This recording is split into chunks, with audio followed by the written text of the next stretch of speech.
visitor center. You asking your dad if you've been here before? Yeah, I was gonna call him, but I don't want to be rude, so I'm texting my mom. Lead the way, tour guide. Well, I don't even know. Well, I guess. the entrance is right there. See the arrow? No, Right there. I can't see that far. Oh my goodness gracious. He was alive during the war. Welcome to Fredericksburg Battlefield. Well, thank you. Congratulations on Armed Forces Day. Oh, thank you, sir. Thank you. Here now, all of a sudden, you know, it pains me to watch a movie or read a book about the Battle of Fredericksburg. I just hate to do it. It was a lopsided victory. And we stand here and say, why in the world, you know, it's like, why did the U.S. Army just keep pounding their head against this wall? Just keep pounding their head against this wall. And it was a good reason for it. And a lot of it, you know, basically goes back to slavery. Even though slavery wasn't the reason the Civil War officially started. But by around November of 1862, that is the direction that President Abraham Lincoln wanted to take with this war. So here is Abraham Lincoln looking for, I need a victory. My Emancipation Proclamation goes into effect January 1st, 1863. And the victory was really humble. In order to get that victory, he picks General Ambrose Burnside. Now, Ambrose Burnside, not too familiar nowadays. Probably one thing about Burnside is basically sideburns are basically from a picture of heaven.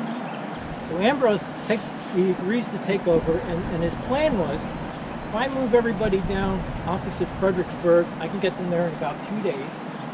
I can get across the Rappahannock River, take control of the city of Fredericksburg, which was the crossroads of the highway between Richmond and Washington, D.C. Burnside actually had a great plan. And basically, he mobilized his army, and in 2 days, this group of about 140,000 soldiers made the march, and they're sitting here on the other side of the Rappahannock River. But when he started this initiative, basically he told Washington, D.C., but in order to do this, I have to be able to cross the Rappahannock River. In order to do that, I'm going to need pontoon boats. It took 10 days before those pontoon boats got down here. You know, you talk about bureaucratic red tape, bad weather, you name it, it affected those boats getting here. You give General Robert E. Lee 10 days to get ready for a battle, or you give him way too much time. So basically, in that amount of 10 days, he got his two armies together, and they just started digging in up on the heights in front of Fredericksburg. When Ambrose saw that what was happening over on the other side, on his left, wasn't going to be a success, and he decided, okay, we're going to attack the Confederates right here at Mary's Heights. Basically, he had about 30,000 soldiers ready to make the attack. All right, so here you are, your General Ambrose. You told your commander, you basically take that wall. Thousands of Confederates, mostly South Carolina and North Carolina, Georgia and North Carolina.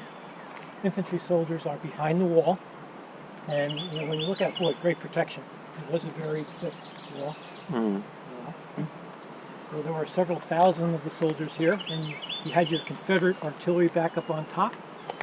But when General Ambrose gave the orders to attack, that first group of soldiers that came around from the buildings in Fredericksburg into the open, or right away, the Confederate artillery started, just exploding over their heads, and you know, typical Army maneuvers back in the day. Basically, they're all in lines, you know, one line after another, just marching. Now, no one's shooting at anybody. I mean, you got about starting from about half a mile to a quarter mile. You know, basically, you'd just be wasting your ammo. Basically, all you're doing is marching, trying to get close to the wall. All right. So, how good did they do? Boy, it was pretty ugly, and you know, even the first couple of waves, boy, they didn't even get within 50, 60 yards of this wall here. There was a total of 7 full waves, roughly 15 brigades, 30,000 soldiers attacked this wall down there in Fredericksburg. When they finally stopped, there were over 8,000 casualties in front of this wall. Wow. between dead and wounded. And you think, well, how close did they get? You know, did they ever do any kind of breakthrough? 40 yards was the closest anybody got. There is out of 30,000 soldiers attacking this stone wall, no one came within 40 yards of it. You know, Ambrose was still into it. I mean, it was still not dark out yet, and basically, you know, his generals underneath him said, you know, stop it. You know, we got to stop this thing. So when they finally did stop it, that was about the numbers when they did stop it. The next morning, Ambrose wants to do it again. He's ready. You know, actually the night before, basically, he said, we need to get ready. We're going to do this again. We can do it tomorrow. You know, he thinks he can do it again. Lee's not taking any chances. That night, Lee's over here. He's getting ready. He's going to basically rearm everybody, and basically he's ready for another attack. You know, in the big picture, boy, for the U.S. Army at that moment, it was probably the lowest point of the whole American Civil War. A lot of stories about Martha Stevens, a lot of it's kind of folklore. She had the two buildings, the kind of maybe questionable stuff she did in some of these buildings. Again, you got to remember, this was the main road. You know, this is like I-95. This is the exit ramp of I-95 back in the day. You know, there's stories about Martha Stevens was even in the building during the battle. There's stories about that. She was trying to be coy about this. Being a little bit coy about this. Let's just say she was an entrepreneur. Where that pot is, Mm-hmm. there's a grave. Oh yeah. Oh, really? Yeah. Considering that's parallel to the attack and not perpendicular. Ouch. Perpendicular wall, a lot more. It was a crazy movie. Yeah.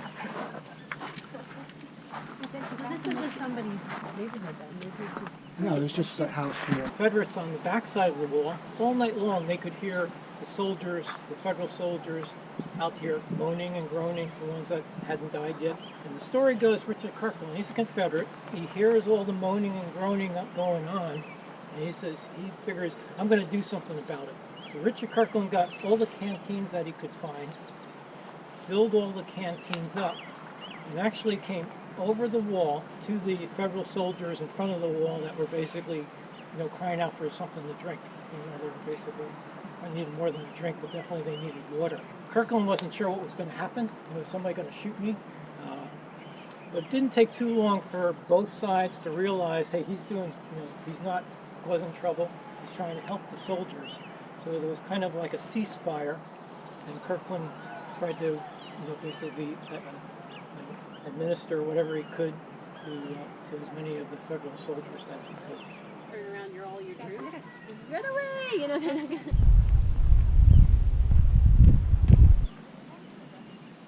When you see row after row after row of Confederates behind that, Mm-hmm. and just picture you being, let's say, the That's first it, wave, You're gone. going, what was going through their minds? Saying your Yeah. prayers. And Really, honestly. Yep. Especially with those exploding things with all the It's people. a cemetery, yeah. Yeah, these So are all, he was saying something about it was used for just whatever. oh no, that's national. Going off. Yeah. But these are all bullet holes. Yeah, oh my gosh. Oh no, you heard me. This isn't a cannonball hit, is it? Oh, Fred's It could be. phone. Yeah. I was like, Oh no, I got phones too. oh, you did? It's my mom. Oh. Is it? It's your mom. It's Jody.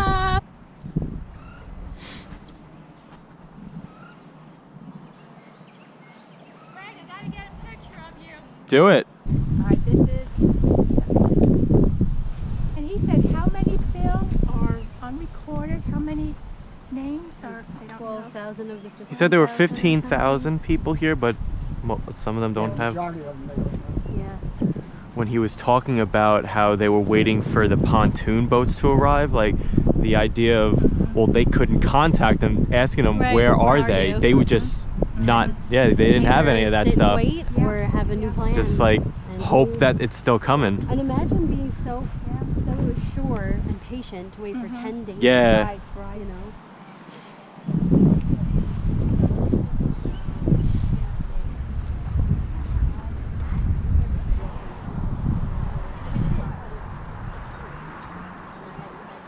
Sir, just want to say thank you for your service.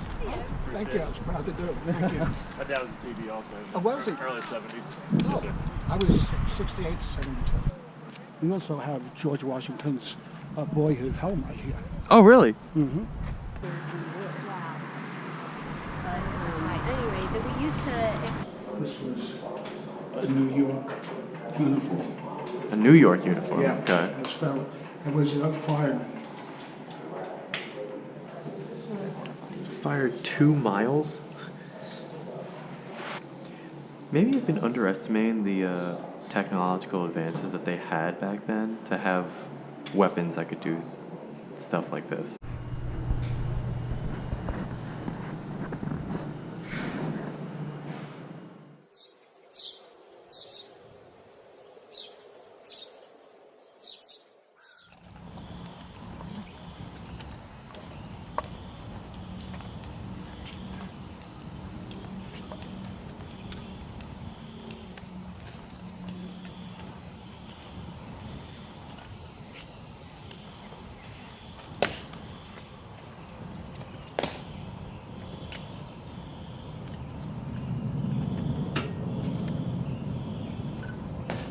Ladies and gentlemen, may I have your attention, please?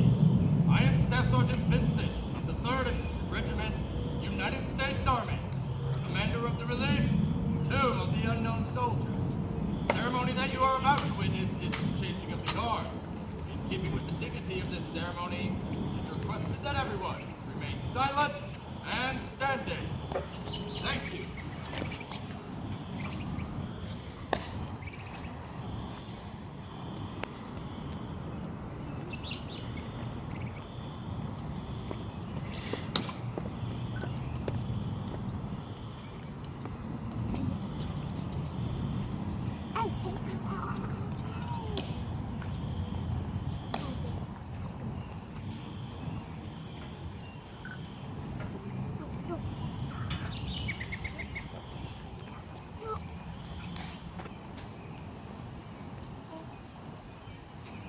Mm-hmm.